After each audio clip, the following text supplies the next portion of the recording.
Welcome back to the American College of Surgeons Bulletin Brief from the Frontline Surgeons Voices.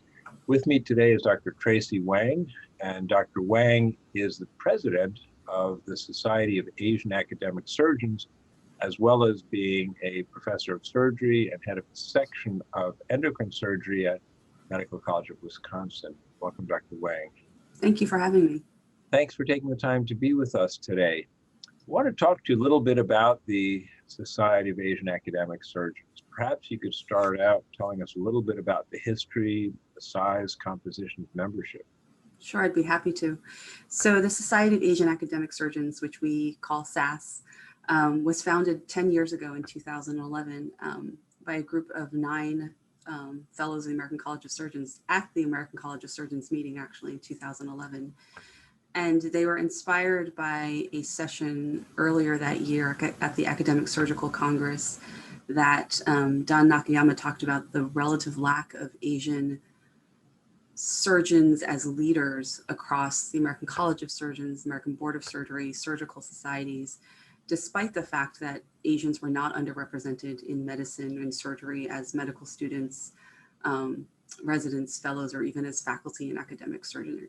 So they were inspired to create a society, SAAS, that really the mission was to nurture the personal and professional development of academic surgeons and to increase awareness of this relative lack of representation and provide Asian surgeons with the tools, Asian American surgeons with the tools to develop leadership skills and to increase awareness among our fellow surgeons.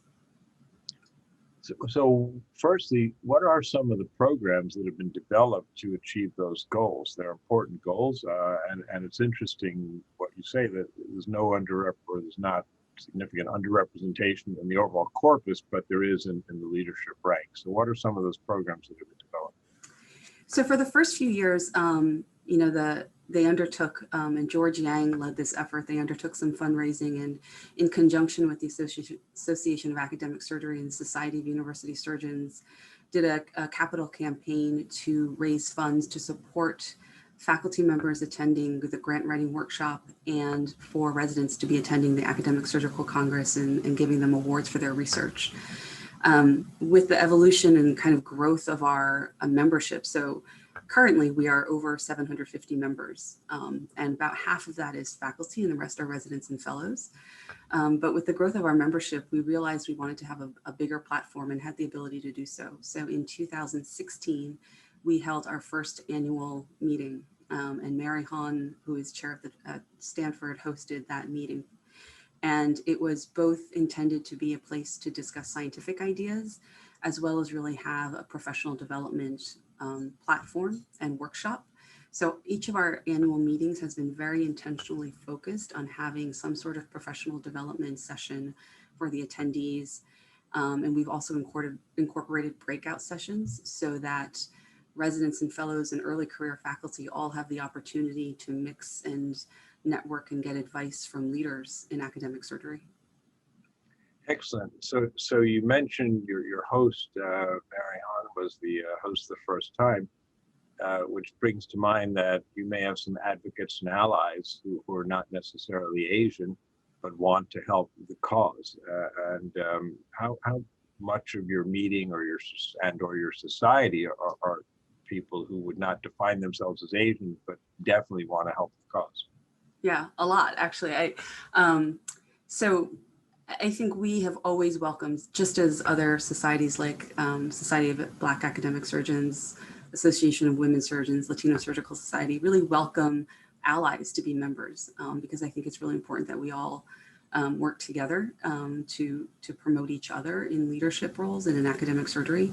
So we are not just Asian American members, and we would certainly have intentionally invited different chairs and deans and across the country to our meetings to increase their awareness of some of the issues that we're talking about, and because they have Asian American faculty and residents and fellows, and it's really important for them to understand the issues that we're talking about. Yeah, I agree. That's very important, and I'm thrilled to support the effort. And you're a member. I'm very proud to be a member, and I'm hoping to have an in-person meeting the next time and to be able to help out in whatever role you can find for me for mentorship or whatever else is necessary. And the chairs that we've invited, if I can add, have been, tremendously gracious with their time. And one of the other programs, because you were asking about programs, was, we have also developed something called the SAAS visiting professorships. So our foundation has raised funds so that every year, so we'll have been doing this almost 4 years.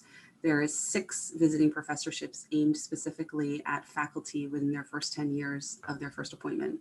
So they have the opportunity to go to institutions, meet other people, have the opportunity to be visiting professors and give grand rounds and sort of have that experience at a very early stage in their career. Well, that's a good segue to my next question, early stage in career. How far down the educational ladder, as it were, are you reaching?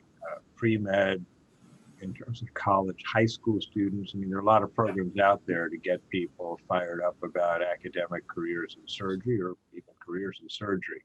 So what have you've been up to there? We have a lot of student members. The students are able to come and present their research at our annual meeting and also participate in the breakout sessions. And we've had great feedback from students and residents about how it's, in a small setting, most of our meetings are only about 200 people. They're able to talk with chairs of surgery that they wouldn't have dreamt of doing. This past year, with everyone being so much more comfortable with conference calls and Zoom, we've initiated something called SAAS SIPs, which is a monthly sort of mentorship session. So it's last month we had our first one with Jennifer Singh and Sandra Wang, and we had students, residents, fellows, early career faculty, 10 of them on an hour-long sort of informal happy hour to get advice about their careers and talk to them about, how they succeed and what they can do. So there's really a host of opportunities for other people to meet, not just leaders, but other Asian American surgeons at all stages in their career. Is there any relation between SAAS and any of the Asian surgical societies? Any kind of like exchanges or interplay between societies? Not yet. We've had informal relationships with some of them. Some of them have come to our meetings and presented their work, but we have not had formal exchange programs yet outside of the country. While we're discussing education, there's also the matter of educating everyone about diversity, equity, and inclusion. And racism has unfortunately reared its ugly head yet again, and Asians have been targeted. Has the society done anything in particular to try to increase awareness, respond, help create action plans?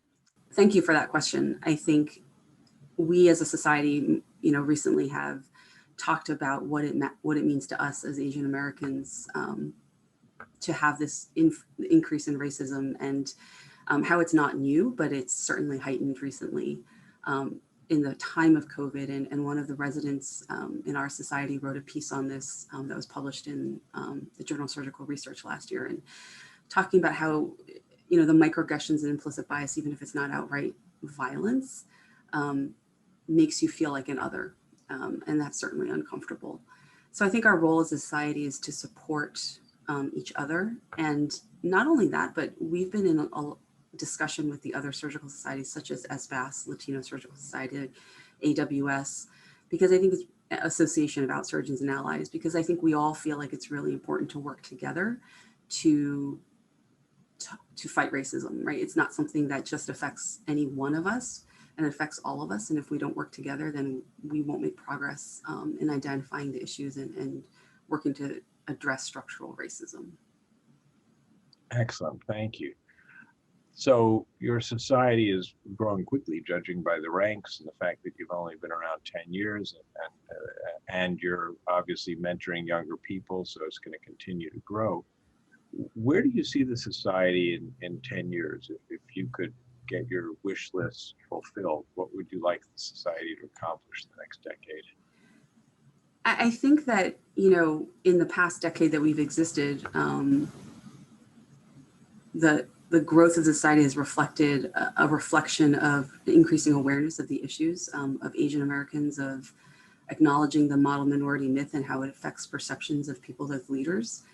And there are now 16, 17 Asian chairs of surgery across the US, whereas there was only one 10 years ago.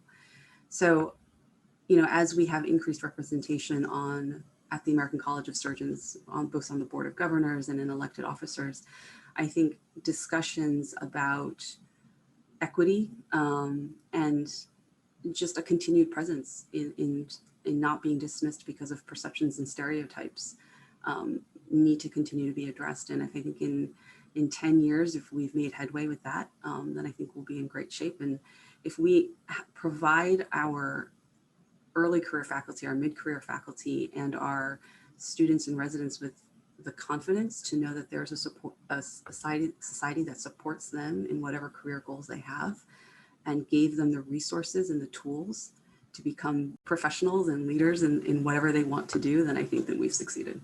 That's great. And I've no doubt that with you and some of the others I've met at the helm, no doubt you're going to succeed. Thank you so much. Great group of people. Before we close, I'll give you the opportunity to add any additional remarks that you may have for us. Well, I just want to thank you for talking with me today and giving us the opportunity to tell a larger audience about what SAAS is and what we can do. I would encourage anyone who's interested to look at our website and again, encourage members, because I think that shows support and allows us to all to have a voice in enriching ourselves and in our different societies. And we're all fellows of the American College of Surgeons. And I think we all ultimately understand that having a diverse perspective is important for us as surgeons, because it's important for us because we are the patients we ultimately treat. And that's our end goal, is the best in patient care and outcomes. Thank you very much again for your time and for your insights and for what you're doing to improve the quality and outcomes of surgery throughout the country, because we know it's very clear, it's been repeatedly proven that having diversity and inclusion and equity in surgeons helps the outcome of patients. Patients relate, patients respond, and the entire system benefits from it, for sure. Yeah, thank you so much for having me today.